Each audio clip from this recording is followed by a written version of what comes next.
Hello पिला माने आपण माननकु स्वागत आम चैनल सीएचएससी सुपर नोट को।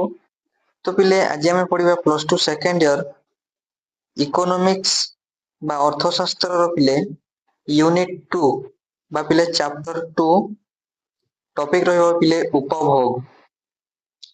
उपभोग को इंग्रजी रे कोन कहआ जाय ना कंजप्शन। तो पिले देरी न करी कि चलंतु आज रो क्लास टी को आरंभ करि नेबा। मानवीय अभाव रो परितृप्ति पाई द्रव्य ओ सेवार उपयोगितार उपयोग को अर्थशास्त्र रे उपभोग कहा जाए। बुझी पारिलो पिले उपभोग अर्थात कौन ना मानवीय अभाव मानवर जो अभाव को पिले परितृप्ति करिया पाई बा सेई मानवर अभाव रु संतोष लाभ करिया पाई पिले कौन ना द्रव्य और सेवार उपयोगितार उपयोगितार पिले उपयोग को अर्थशास्त्र रे कौन कहा जाए ना उपभोग बोली कहा जाय थाए। बुझी पारिलो पिले ना बुझी हेलानी पिले आउ थरे बुझीबा।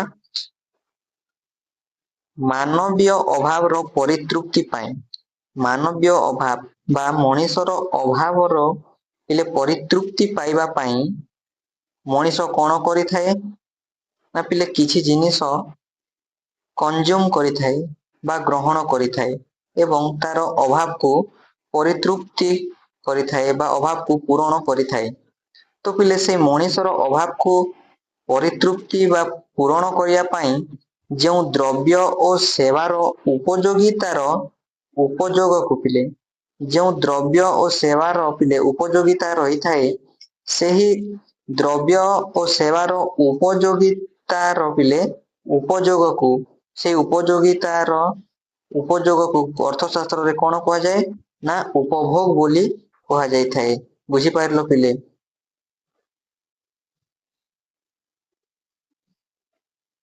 अन्य अर्थरे उपभोग कहिले संपत्तिर उपयोग करी मानव चाहिदा को पूर्ण करा जाउथिबा प्रक्रिया को बुझाए।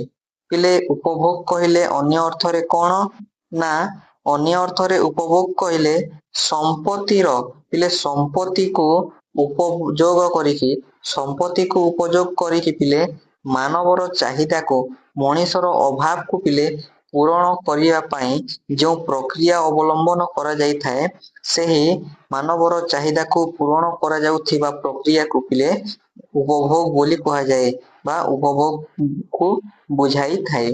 बुझी पारिलो पिले साधारण अर्थरे कहिले उपभोग हेउची मनुष्यर अभाव बा इच्छा पूरण पिले इच्छा को पूरण करिवा पाई द्रव्य और सेवार व्यवहार को बुझाए। पिले साधारण अर्थरे उपभोग कहिले कौन ना उपभोग हेउची पिले मनुष्यर अभाव बा इच्छा को पूरण करिया पाई पिले द्रव्य और सेवार व्यवहार आमर अभाव को पूरण करिया पाई आमे जो द्रव्य और सेवार व्यवहार करि थाउ ताहाकू ही पिले कौन कहा जाए ना उपभोग बोली कहा जाय थाए। बुझी पारलो पिले यार गोटे उदाहरण देखिबा पिले उदाहरण कौन ना जड़े व्यक्ति तार भोक मेंटाइबा पाई खाद्य खाए। पिले जड़े व्यक्ति तार भोक को मेंटाइबा पाई कौन करि थाए ना खाद्य खाई थाए। तो पिले ए जो खाद्य खाउ अछि कौन पाई ना तार भोक मेंटाइबा पाई खाद्य खाउ अछि एहा को ही पिले कौन कहा जाए ना उपभोग बोली कहा जाय थाए। बुझी पारिलो पिले एटा थिला पिले उपभोग तापर आमे जानिबा उपभोग रो नियम लॉ ऑफ कंजप्शन। बुझी पारिलो पिले उपभोग रो नियम कोन ना उपभोग रो नियम हेउची पिले उपभोग रो नियम अनुसार कौनसी द्रव्य और सेवा को बारंबार उपभोग करिवा द्वारा सेही द्रव्य और सेवारू मिलुथिबा उपयोगिता क्रमशः ह्रास पाए। पिले बुझी पारिलो उपभोग रो नियम कौन कहि थाए ना उपभोग रो नियम अनुसार कौनसी द्रव्य କୌଣସି ଦ୍ରବ୍ୟ ଓ ସେବାକୁ ଯଦି ଆମେ ବାରମ୍ବାର ଉପଭୋଗ କରିବା, ଗୋଟିଏ ଦ୍ରବ୍ୟ ବା ସେବାକୁ ଗୋଟିଏ ପ୍ରକାରର ପିଲେ ଗୋଟିଏ ଫ୍ଲେଭରର କଣ ନା ଦ୍ରବ୍ୟ ଓ ସେବାକୁ ଯଦି ଆମେ ବାରମ୍ବାର ଉପଭୋଗ କରିବା, ତାହେଲେ ପିଲେ ସେହି ଦ୍ରବ୍ୟ ଓ ସେବାରୁ ଯେଉଁ ଉପଯୋଗିତାଟା ମିଳିଥାଏ, ସେହି ଉପଯୋଗିତା କଣ ହେବ ନା କ୍ରମଶଃ ପିଲେ ହ୍ରାସ ପାଇବ, କ୍ରମଶଃ ହ୍ରାସ ପାଇବ। ବୁଝିପାରିଲ ପିଲେ? ଯଦି ତମକୁ 10ଟି କଣ ନା ସେଓ ଦିଆଯିବ, 10ଟି ସେଓ ଦିଆଯିବ, ତାହେଲେ ପିଲେ ପ୍ରଥମେ ଯେଉଁ ସେଓଟି ଖାଇବ ତାର ଠାରୁ ପିଲେ ତମେ ପୁରା ଫୁଲ ସନ୍ତୋଷ ଲାଭ କରିବ। ତାପରେ ସେକେଣ୍ଡ ଯେତେବେଳେ ଖାଇବ ତାଠାରୁ କମ ସନ୍ତୋଷ ଲାଭ କରିବ। ତାପରେ ଥାର୍ଡ ଯେତେବେଳେ ଖାଇବ ଆଉ ଟିକେ କମ। ସେମିତି ପିଲେ ଯେତେବେଳେ 10 ନମ୍ବର ସେଓ ଖାଇବ, ସେତିକି ବେଳେ ପିଲେ ତମର ଉପଯୋଗିତା ଟା 0 ହେଇଯାଇଥିବ। ସେମିତି ପିଲେ ଗୋଟିଏ ଦ୍ରବ୍ୟ ବା ସେବାକୁ ବାରମ୍ବାର ଉପଭୋଗ କଲା ବେଳେ ପିଲେ ତାର ଉପଯୋଗିତା କଣ ହେଇଥାଏ ନା କ୍ରମଶଃ ହ୍ରାସ ପାଇଥାଏ। ଏହାକୁ କ୍ରମ ହ୍ରାସ ମାନ ସୀମାନ୍ତ ଉପଯୋଗିତା କୁହାଯାଏ। ପିଲେ ଏହାକୁ କଣ କୁହାଯାଏ ନା କ୍ରମ ହ୍ରାସ ମାନ ସୀମାନ୍ତ ଉପଯୋଗିତା ବୋଲି କୁହାଯାଏ। ପିଲେ ଗୋଟେ ଉଦାହରଣ ଦେଖି ନେବା ପିଲେ, ଯଦି ଜଣେ ବ୍ୟକ୍ତି ଭୋକ ଲାଗୁଥିବା ସମୟରେ ଗୋଟିଏ ସେଓ ଖାଏ, ତାହେଲେ ସେ ବହୁତ ସନ୍ତୋଷ ଲାଭ ପାଏ। ବୁଝିପାରିଲେ ପିଲେ? ଯଦି ଜଣେ ବ୍ୟକ୍ତି ବା ଜଣେ ଲୋକଟା ତାକୁ ଯେଉଁ ସମୟରେ ପିଲେ ଭୋକ ଲାଗୁଥିବ, ସେ ସମୟରେ ଯଦି ସେ ଗୋଟିଏ ସେଓ ଖାଇବ, ତାହେଲେ ପିଲେ ସେ ସେହି ସେଓରୁ କଣ ହେବ ନା ବହୁତ ଫୁଲ ଭାବରେ ପିଲେ ସନ୍ତୋଷ ଲାଭ ପାଇବ। ବୁଝିପାରିଲ ପିଲେ? ଦ୍ୱିତୀୟ ଓ ତୃତୀୟ ସେଓ ଖାଇବା ସମୟରେ ସନ୍ତୋଷ ବା ପରିତୃପ୍ତି କ୍ରମଶଃ ହ୍ରାସ ପାଏ। ପିଲେ ଯେତେବେଳେ ସେ ପ୍ରଥମ ସେଓଟି ଖାଇବ, ସେତେବେଳେ ସେ ବହୁତ ସନ୍ତୋଷ ଲାଭ କରିବ। କିନ୍ତୁ ଯେତେବେଳେ ଦ୍ୱିତୀୟ ସେଓ ସେକେଣ୍ଡ ସେଓଟା ଖାଇବ ଏବଂ ଥାର୍ଡ ସେଓ ବା ତୃତୀୟ ସେଓଟା ଖାଇବ, ସେତେବେଳେ ପିଲେ ସେ କଣ ହେବ ନା ସେ ସମୟରେ ସନ୍ତୋଷ ବା ପରିତୃପ୍ତି କଣ ହେବ ନା କ୍ରମଶଃ ହ୍ରାସ ପାଇବ। ବୁଝିପାରିଲ ପିଲେ?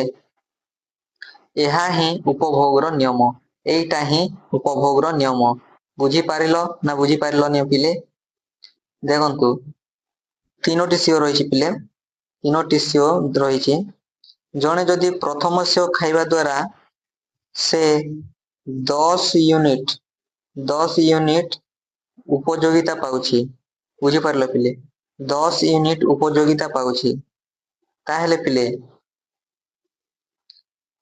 ତାହେଲେ ସେକେଣ୍ଡ ୟୁନିଟ ଖାଇବା ଦ୍ୱାରା ପିଲେ କଣ ହେବ? ସେକେଣ୍ଡ ସେଓଟା ଖାଇବା ଦ୍ୱାରା ତାକୁ କଣ ହେବ ନା 8 ୟୁନିଟ ଉପଯୋଗିତା ପାଇବ। ତାପରେ ଥାର୍ଡ ସେଓଟା ଖାଇବା ଦ୍ୱାରା ପିଲେ ସେ 5 ୟୁନିଟ ଉପଯୋଗିତା ଟା ପାଇବ। ତ ପିଲେ ଏଇଟା ପ୍ରଥମେ 10 ଥିଲା, ତାପରେ 8 କୁ ଆସିଲା, ତାପରେ 5 କୁ ଆସିଲା। ଏମିତି ପିଲେ ସେ ଧୀରେ ଧୀରେ ତାର ଉପଯୋଗିତା ବା ସନ୍ତୋଷ ଟା କଣ ହେବ ନା କ୍ରମଶଃ ହ୍ରାସ ପାଇବ। କ୍ରମଶଃ ହ୍ରାସ ପାଇବ। 10 ରୁ 8, 8 ରୁ 5, 5 ରୁ 3, ଏମିତି ପିଲେ କଣ ହେବ ନା ଲାଷ୍ଟକୁ 0 ହେଇଯିବ, ତାପରେ ମାଇନସ ରେ ପଳେଇଯିବ। ତ ଏଇଟା ହଉଛି ପିଲେ କଣ ନା ଉପଭୋଗର ନିୟମ। ଏମିତି ପିଲେ ଉପଭୋଗ କଣ ହେଇଥାଏ ନା କ୍ରମଶଃ ହ୍ରାସ ପାଇଥାଏ। ବୁଝିପାରିଲ ପିଲେ? ତ ପିଲେ ଏଇଟା ଥିଲା ଆପଣ ମାନଙ୍କର କଣ ନା ଉପଭୋଗ। ଆଜି ପଢିଲେ ଆମେ ଉପଭୋଗର ସଂଜ୍ଞା ବା ପିଲେ ଅର୍ଥ ଏବଂ ଉପଭୋଗର ନିୟମକୁ ଜାଣିଲେ। ନେକ୍ସଟ କ୍ଲାସରେ ଆମେ ଜାଣିବା ପିଲେ ସୀମାନ୍ତ ଉପଯୋଗିତା ଓ ମୋଟ ଉପଯୋଗିତା। ବୁଝିପାରିଲ ପିଲେ? ତ ପିଲେ ରହୁଛି। ଜୟ ଜଗନ୍ନାଥ। ବନ୍ଦେ ଉତ୍କଳ ଜନନୀ।